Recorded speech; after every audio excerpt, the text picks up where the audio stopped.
Good morning, friends. Today we are going to deal about Article 13 of the Indian Constitution. Article 13 of the Indian Constitution states that the laws which are inconsistent or a derogation of fundamental rights shall be declared as void. There are 4 subclauses.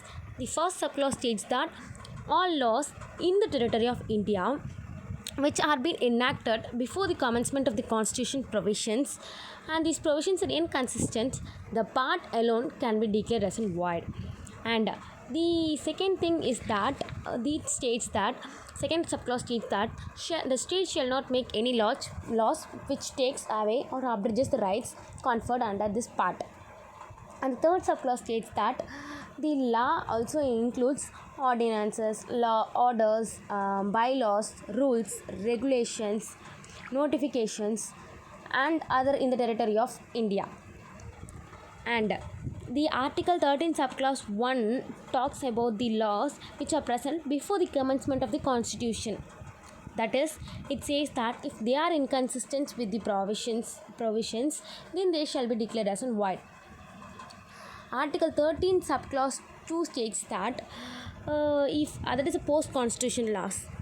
This talks about that Article 13 subclause 2 is it passed after the commencement of the constitutions, then such things shall be void. Then when Article 13 is considered, we have many doctrines. The doctrines also includes the doctrine of severability, that is Article 13 subclause 2, doctrine of eclipse, we have doctrine of waiver. The first doctrine we are going to see is that doctrine of severability.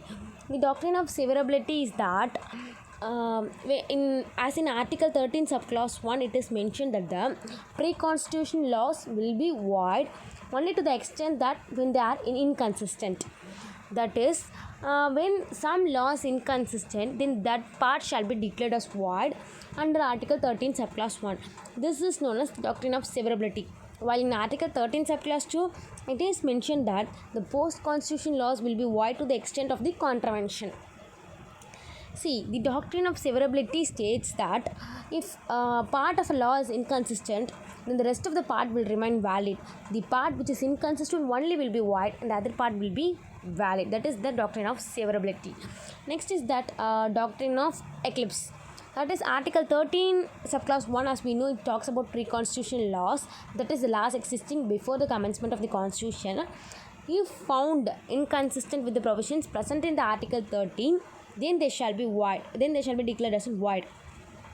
The doctrine of eclipse says that the inconsistent laws, though become void, it is not completely dead. The part is void and the remaining things are valid. It is eclipsed by the fundamental rights and can be again be alive. This part can made again be alive through some constitutional amendments. That has been stated under Article 13 subclause 2. And the doctrine of waiver. The doctrine of waiver considers that a person is his own judge and will choose what is best for him. This is known as the doctrine of waiver. And we have case laws. The A.K. Gopalan vs. State of Madras is for the doctrine of severability.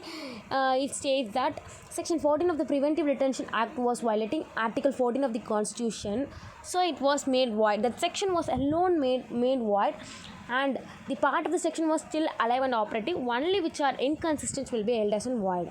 Next, Jeet Chand vs. State of Uttar Pradesh, it is stated that the pre-constitutional laws can be brought into life. That can be brought into life, whereas the post-constitutional laws, that is after the commencement of the constitution, which laws has been enacted and those which infringes the fundamental rights is void. It has been stated. And for doctrine of waiver, we have Olga Tellis vs. Bombay Municipal Corporation. This case states that some payment dwellers they were undertaking the government to set up huts for them for the payment dwellers, but during the demolition these huts were being demolished, and they filed a petition under Article 21 of Indian Constitution. That Supreme Court in this case held that no one can relinquish their fundamental rights as they are the public utility given to the individual for their own benefit. So therefore nobody has an authority to infringe it.